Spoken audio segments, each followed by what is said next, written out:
Assalamualaikum warahmatullahi wabarakatuh. Teman-teman, kembali lagi di channel YouTube saya, Khairun Imam.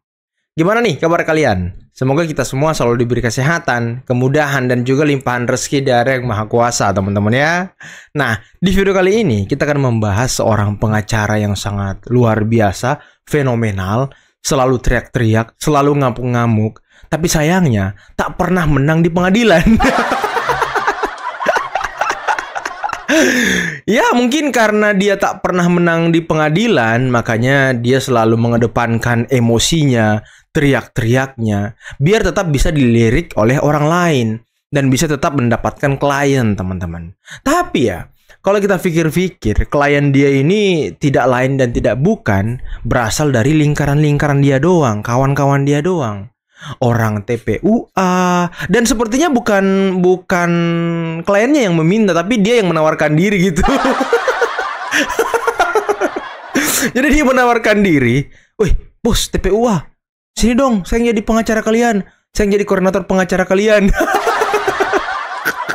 Ya, TPUA senang-senang aja gitu, karena siapa yang mau menjadi kuasa hukum mereka? Egy Sujana aja kayaknya sekarang sudah tumpul jadi pengacara gitu ya kan. Jadi nggak bisa jadi pengacara TPUA, apalagi kan ketuanya dia, teman-teman.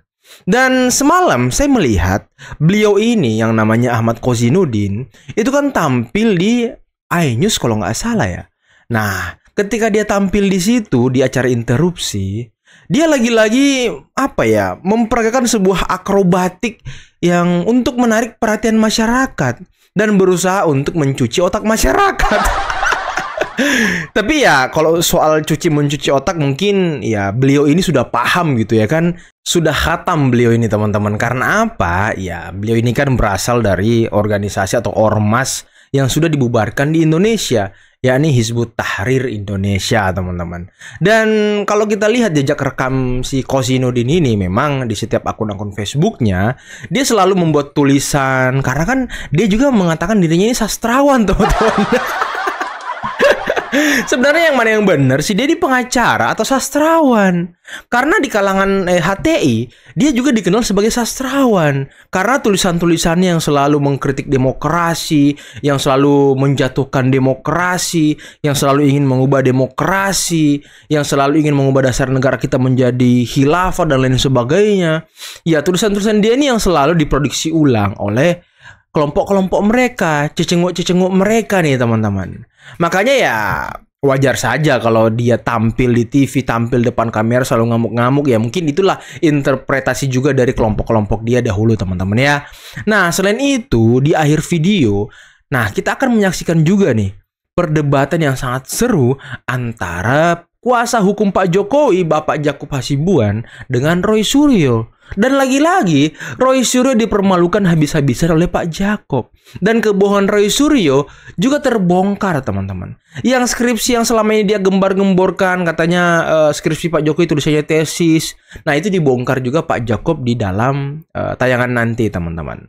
Nah, oke, sebelum kita mulai videonya, jangan lupa like, subscribe, dan share. Dan tanpa perlu berlama-lama lagi, mari kita mulai videonya berikut ini.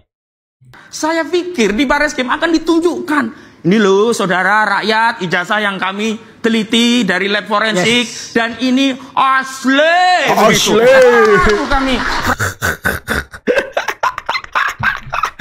Sepertinya pengacara TPUA ini mulai agak-agak depresi, teman-teman ya. Rasa lega. Lah ini kan hanya narasi. Kalau narasi itu pula yang sudah dilakukan UGM dan rakyat gak percaya. Kalau narasi itu pula yang dilakukan oleh kuasa hukumnya yang katanya sudah melihat asli, rakyat gak percaya. Kalau narasi itu pula yang dicoba meminjam otoritas media, diundang 11 orang, kemudian dikatakan asli, masyarakat juga tidak percaya. Percaya dong, kita masyarakat percaya, dan bukan hanya sekedar narasi. Nih, ini ijazah yang ditampilkan Pak Jokowi ketika di Bareskrim. Ini yang sebelah kanan ini yang dipegang oleh orang-orang, ini ijazah asli Pak Jokowi ya.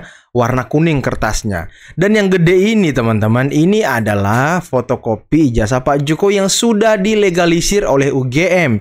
Dan ketika penjelasan Polri ketika interview lagi ketika konferensi pers kemarin kan dibeberkan tuh jejak-jejak digital, jejak-jejak rekam dari Pak Jokowi selama berkuliah di UGM. Jadi jelas datanya, ada berkas-berkasnya gitu. Beliau kuliah, beliau KKN, lulus, skripsi, pengesahan dan lain sebagainya. Ada, teman-teman. Aduh, inilah orang kalau sudah mulai kalah gitu ya kan, mulai depresi ya. Dan hari ini saudara Jokowi mengulangi membangun narasi untuk meyakinkan publik tentang keaslian ijazahnya. Nggak laku. Karena itu memang saya challenge proses di Polda, ayo lanjutkan. Kalau pertama kasihan kepada Pak Jokowi, kedua kasihan kepada Presiden, yang sekarang kasihan kepada seluruh rakyat. Energi negara yang begitu besar untuk membangun keyakinan bahwa kita punya presiden dengan ijazah yang asli yang sudah dibuktikan melalui tes laboratorium forensik.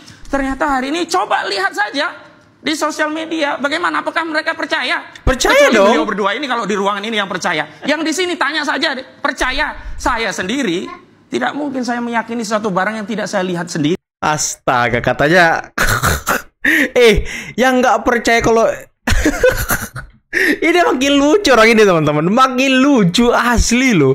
Aduh, saya percaya. Dan kalau kita lihat di sosial media, itu sebagian besar orang percaya kalau ijazah Pak Jokowi itu asli. Yang nggak percaya hanya kelompok-kelompok Anda yang paling jumlahnya nggak sampai 100 orang. Aduh, kasihan banget orang ini loh. Kasihan banget loh, sudah tertekan, kliennya akan dipenjara, laporan Pak Jokowi akan diproses lebih lanjut. Aduh, maju kena mundur kena ya kan. Emang reputasi dia sebagai pengacara ini ya jelek banget, teman-teman. Dan kalau kita bicara ini sebenarnya challenge-nya itu terkait tentang reputasi seorang Joko Widodo. Kenapa? Ini berkaitan dengan ilmu hadis. Mbak, dalam ilmu hadis, kalau seorang sekali saja berdusta, seluruh hadisnya gugur, nggak dipercaya omongannya. Keluar ilmu hadis beliau ya kan.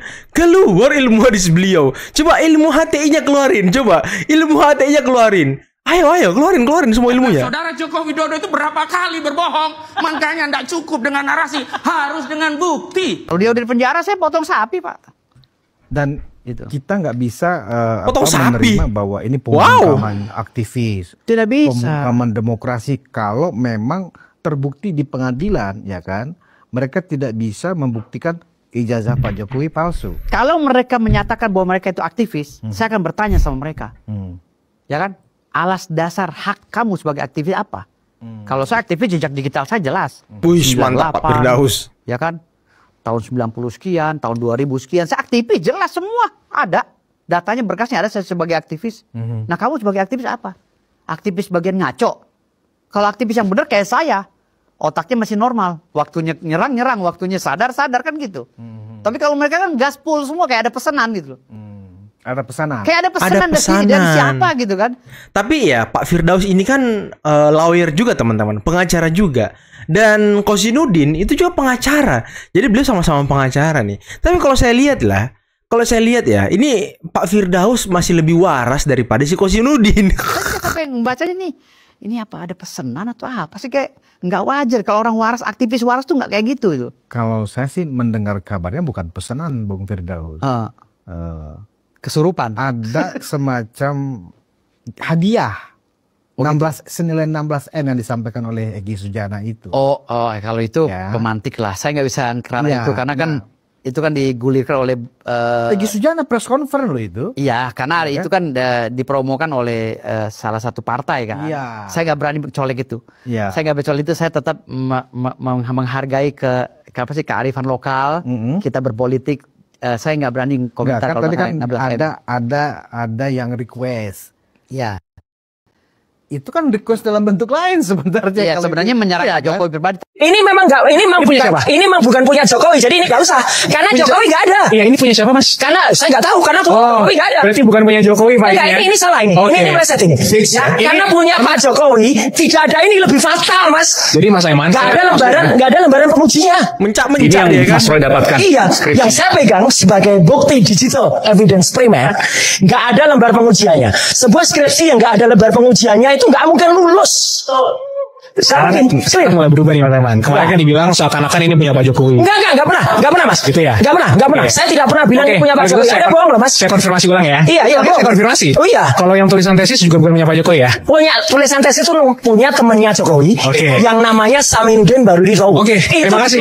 Terima kasih Mas. Itu dikeluarkan oleh Wakil Rektor UGM ketika kemudian kami meriksa skripsi yang katakan yang punya Jokowi. Itu tidak ada. Tapi kok kemarin mereka ini keluar-keluar ya kan? Keluar-keluar kalau nggak salah di Aiman juga kalau nggak salah ya. Ini kok Jokowi S1 tapi tulisannya tesis gitu ya kan? Harusnya kan skripsi. Ini salah ini. Padahal bukan punya Pak Jokowi ya kan? Aduh, kasihan banget orang-orang ini loh. Kasihan udah ngotot, salah lagi. Kemudian ngaku-ngaku ahli, ngaku-ngaku pakar, ngaku-ngaku cendekiawan, ngaku-ngaku akademisi. Aduh kasihan. Rismon. Hei, coba urus dulu, klarifikasi dulu itu. Klarifikasi dulu Anda. Itu kan banyak informasi-informasi yang menyatakan bahwa Anda diduga ijazahnya nggak bener juga. Klarifikasi dulu Rismon. Jangan urus ijazah orang. Urus ijazah Anda sendiri Rismon. Lembar pengujinya. Lembaran skripsi tidak ada lembar pengujinya. Itu tidak mungkin lulus. Kemudian salah satu rekan di sana, saya ada lembar pengujiannya. Oke, siapa? Nah, Saminuddin Barudin itu kemudian mengeluarkan. Ini Pak. Setelah dicek, ini punya Pak Joko Widodo. Buka terus. Meskipun ini videonya saya tidak tahu dari siapa. Ya, ini Ahmad Sumitro juga. Nah, ini langsung ini nggak ada lembar pengujiannya.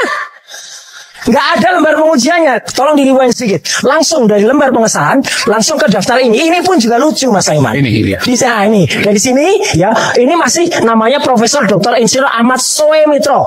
Profesor Dr. Insinyur. Ini November. Ini masih sudah ada. Ini bulan November. November sudah terus Profesor Dr. Insinyur. Lanjut, fact. Begitu dilanjut. Namanya di sini apa? Bapak Dr. Insinyur. Profesornya hilang. Kenapa hilang? Karena ini yang jujur. Skripsi ini bulan November, Mas. Tahun 85. Oke. Beliau belum profesor. Yang Ahmad Sumitro itu profesornya Maret 86. Berarti kalau beliau ditulis profesor, ya salah tadi. Jadi ini abal-abal banget, Mas. Ini menarik, Bung Aiman. Saya pengen melihat apakah ini sampai di belakang nih. Iya, terserah kalau saya ini. Apakah ini sampai di belakang? Kalau sampai di belakang enggak, saya enggak. Karena biasa lurus. Lembaran pengesahan juga tidak hanya harus di depan. Enggak mungkin, Mas. Mas pernah ngurus Bisa saja di belakang, Mas. Enggak mungkin. Bisa saja. Konyol banget ini. Enggak ada lembar pengesahan di belakang. Lembar Ini pengesahan. Mas kampus. Mas kampus kan tahun 85. Sebentar, ini tahun 85. Ya, bisa saja lembar skripsi ya pada saat sering dibaca, dibuka itu jatuh. Kita bisa gini. Jangan bisa kita. Jangan bikin konyol kayak gini. Lembar pengesahannya kan tidak ada di situ. Masih ada. Gak mungkin. Masih ada. Sorry, Mas Saiman perlu lihat sampai Saya akhir. lihat sampai belakang dan tidak ada, Mas. Oke. Saya yang pernah memegang. Mas gini, Mas pernah pegang skripsinya ini belum? Ngotot banget Udah, Rismon. saya pernah. Ini Mas, saya sampaikan di sini. Inilah mengapa harus saya sampaikan ini sangatlah berbahaya narasi-narasi seperti ini. Yang perlu saya sampaikan adalah ini bisa saya sampaikan bahwa Pak Jokowi telah melaksanakan dan memenuhi seluruh persyaratan substansi maupun administrasi yang diperlukan untuk seorang mahasiswa dapat lulus menjadi seorang sarjana. Ini tegas dan dapat kami buktikan. Nah, dari pihak UGM pun juga sudah memberikan pernyataan yang sama. Jadi nanti ini kan debat kusir. Mas Roy punya pernyataan yang sendiri. Menurut Mas Roy begini. Kami juga punya. Ya dong, kita kan Bukan saya sendiri, Mas. Kita saling memiliki. Bukan saya sendiri. Tentu. Iya, saya Dr. Respon. Terus sekarang mulai harus dijelaskan ke skripsi, Mas. Pak, Kita ngomongin. Ini kita ngomongin. Enggak, karena dalam skripsinya beliau itu yang di Agus skripsinya itu enggak ada nama Pak Kasmujo. Padahal Pak Kasmujo diundang ke depan. Kan memang beliau bukan pembimbing skripsi. Loh lah ya, Ini sudah pembimbing clear. akademik lebih tinggi jabatannya. Harus ditulis dong di situ. Tinggi rendahnya pembimbing itu kan menurut Anda. Enggak, Anda mungkin lebih enggak. menghargai pembimbing akademik Anda. Iya. Ada orang yang lebih menghargai menghargai pembimbing akademiknya. Pembimbing akademik itu mulai dari mahasiswa semester 1 sampai insya Allah dia lulus itu tetap sama. Betul, exactly. Makanya harus ditulis, Mas. Jadi sebentar, saya mau tanya ke Bung Yakub. Jadi Pak Jokowi yang dimaksudkan di sini dosen pembimbing adalah bukan dosen pembimbing skripsi. Betul. Jadi dari awal Pak Jokowi sempat menyatakan pada Bung Yakub. Betul, dari awal Pak Kasmujo itu memang adalah dosen pembimbing akademik. Oke, Mas, itu clear dosen di situ pembimbing ya. akademik itu boleh kan asdos. Oke, asisten dosen nggak boleh. Di situ kan. Nah, makanya tadi kita tanya ke Mas Roy. Mas Roy kan tadi menyampaikan Pak Jokowi pernyataan tidak benar. Seolah-olah dia yang paling tahu seluk-beluk UGM, dia yang paling tahu latar belakang UGM, seolah-olah dia yang paling paham tentang skripsi, tentang tesis, tentang ijazah, ya kan? Kayaknya ini ya pakar segalanya deh nih Roy Suryo. Mas Eman konfirmasi, berarti bohong. Ya kira-kira begitu kan? Berarti kan sekarang ada framing seakan-akan Pak Jokowi itu pernah mengatakan ini Pak Kasmujo dosen pembimbing skripsi saya. Sekarang berubah pertanyaannya. Ini kan seakan-akan seperti itu sekarang. Makanya saya minta tolong diklarifikasi Mas Roy. Pernah tidak? Terus sekarang apa? Posisinya Pak Kasmujo? Iya, Pak Kasmujo apa? Pak Kasmujo. Menurut Mas. Pernah nggak Pak Jokowi mengatakan Pak Kasmujo itu pembimbing skripsi itu dulu? Oke, menurut Mas sekarang, oke lah kita ikuti. Kok nggak dijawab, Mas? Kita enggak, memang dia kalimat itu jangan dipotong. Kalau kalimat dipotong, belakangnya ada berkat bimbingan Bapak telah menyelesaikan skripsi saya. Sekarang gini deh, oke kita ikuti jalan pikirannya Pak Yakob. Sekarang menurut Pak Yakob, Mas Yakob, Pak Kasmujo itu apa? Kan menurut saya Mas ini faktanya bahwa beliau itu adalah dosen pembimbing akademik. Bolehkah dosen pembimbing akademik itu orang yang masih asdos? Tanya ke UGM dong. Lah iya nggak boleh Mas. Lah, kok Anda mendahului UGM? Saya dosen di UGM dulu. Iya, saya asisten dosen. Oke, Anda itu sekarang mewakili UGM atau bukan? Bukan, tapi Ya, saya seperti pernah. itu. Saya punya pengalaman empiris di sana. Tapi tidak boleh seorang dan golongan barusan dapat pegawai negeri ya dulu CPNS 3A, kemudian 3A itu kemudian menjadi dosen pembimbing akademik, nggak boleh Mas. Itu menurut Anda. Sudah nggak ini Nggak, bukan Mas. Mana? Mas Aiman, kalau begini kan Aduh, sudah pengacaranya mau depresi, sudah pengacaranya mulai jadi pewayang, Roy Suryo juga jadi pewayang. Aduh, kasihan banget ya kelompok-kelompok ini ya. Capek juga loh teman-teman. Lihat mereka debat, lihat mereka adu argumen.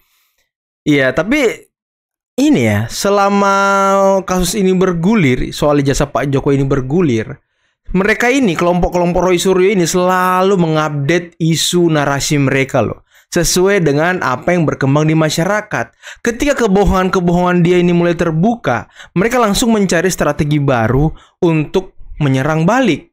Nah, ini yang selalu mereka lakukan. Dan ketika Bareskrim Polri melakukan forensik terhadap ijazah Pak Jokowi, mereka itu sebelumnya sudah mengembangkan narasi bahwa ya lapornya Polri itu tidak dapat dipercaya, tidak dapat diterima gitu, karena ya berbagai alasan lah, berbagai macam alasan yang mereka lontarkan. Dan si Rismon itu dia mengusulkan untuk melakukan forensik ke luar negeri ijazahnya Pak Jokowi. Tapi kalau di luar negeri dilakukan forensik lagi dan ternyata ijazah Pak Jokowi kembali asli, dinyatakan asli ya, apakah akan diforensik di Pluto gitu? Aduh. Nggak habis-habis orang-orang ini teman-teman. Akal bulusnya tuh nggak bisa habis loh. Akal untuk memojokkan orang, akal untuk menyerang orang itu nggak habis-habis teman-teman. Selalu saja ada update, selalu saja ada insight yang baru. Kalau argumentasi A mereka dipatahkan, muncul argumentasi B, argumentasi B-nya dipatahkan, muncul argumentasi B. Jadi memang kasus ini sudah sepatutnya dan sepantasnya masuk ke ranah pengadilan. Biar apa? Biar semuanya clear nanti di sana teman-teman. Tidak ada lagi kebohongan, tidak ada lagi kesalahan-kesalahan analisis ahli dan lain sebagainya. Karena ya mereka mengaku ahli saja, mereka mengaku kalau mereka ini akademisi, menjalankan tugas sebagai orang akademisi, menjalankan tugas sebagai seorang pakar ahli. Tapi kok selalu saja Pak Jokowi yang disasar? Kenapa Anda tidak melakukan akademisi Anda, ahli Anda terhadap objek-objek lain yang lebih bermanfaat buat bangsa dan negara ini gitu loh? Seperti mencari penemuan baru, mencari ramuan-ramuan, ataupun ya mungkin mencari kebijakan-kebijakan yang mungkin lebih bermanfaat untuk masyarakat kemudian Anda usulkan ke pemerintah, ataukah Anda meneliti sebuah objek peninggalan sejarah atau yang lainnya yang bisa berguna dan bermanfaat bagi negara, itu kan lebih penting dan lebih oke. Ini Anda selama ini yang Anda teliti, yang Anda usik hanya keluarga Pak Jokowi, nggak ada yang lain. Coba usik ijazah Pak Prabowo, coba Anda usik ijazah Ibu Megawati, coba mau nggak Anda, berani nggak Anda? Kan yang Anda lakukan selama ini ya hanya dasar kebencian terhadap keluarga Pak Jokowi, hanya atas dasar ketidaksukaan Anda kepada Pak Jokowi, hanya dasar ormas Anda dibubarkan, Anda punya dendam kepada Pak Jokowi, sehingga Anda membabi buta menyerang Pak Jokowi beserta keluarga. Dan mungkin Anda menyerang sampai detik ini karena Anda berpikir seorang Jokowi tidak akan melaporkan Anda ke polisi. Tapi ternyata faktanya apa teman-teman? Pak Jokowi melaporkan, dan inilah bagian dari shock terapi yang diberikan oleh Pak Jokowi kepada mereka gitu. Dan ini yang mereka tidak duga-duga. Sehingga ketika Pak Jokowi melapor, timbullah lagi isu dan narasi dari mereka. Pak Jokowi ingin memenjarakan rakyatnya. Pak Jokowi ingin menggertak rakyatnya dengan hukum dan lain sebagainya. Nah, itu narasi-narasi si Tompel itu tuh. Si HTI itu teman-teman. Itulah narasi-narasi yang dibangun oleh dia ketika Pak Jokowi melapor. Jadi setiap gerakan ataupun upaya hukum dari Pak Jokowi selalu saja mereka berusaha untuk mengcounter, berusaha untuk memframing, mengambil hati rakyat agar rakyat percaya kepada kelompok-kelompok mereka. Padahal rakyat sekarang sudah cerdas. Rakyat sudah bisa menilai dengan nalar yang waras. Bukan dengan nafsu, bukan dengan kebencian. Dan tadi katanya Pak Jokowi atau Polri tidak membeberkan ijazah Pak Jokowi. Tadi ada fotonya tuh. Ijazah Pak Jokowi dipegang sama penyidik. Fotokopi ijazahnya dipampang. Itu kan udah jelas. Dan kalau kita lihat ijazah yang dipegang penyidik, itu identik dengan ijazah yang diupload oleh Sandi di akun Twitternya. Nah, jadi nanti kita akan melihat bagaimana proses persidangan di Polda Metro persidangannya, kelanjutan dari proses laporan Pak Jokowi di Polda Metro dan nanti masuk ke persidangan. Nah, disitulah kita akan melihat siapa yang abal-abal, siapa yang bohong, siapa yang menyebarkan narasi liar, siapa yang hanya menyerang keluarga Pak Jokowi atas dasar kebencian. Ya karena kan nanti terbongkar juga ahli-ahli gadungan ini ilmunya sampai mana sih. Nah nanti kan kita lihat teman-teman. Nanti akan kita live kalau persidangan Pak Jokowi ini. Biar mereka ini ya semakin dipermalukan oleh rakyat gitu ya kan. Semakin rakyat sadar kalau yang mereka lakukan sebenarnya adalah hal yang keliru. Oke teman-teman, mungkin cukup sekian dulu video kali ini. Jangan lupa like, subscribe, dan share videonya. Akhir kata, billahi taufiq wal hidayah. Wassalamualaikum warahmatullahi wabarakatuh. Bye-bye.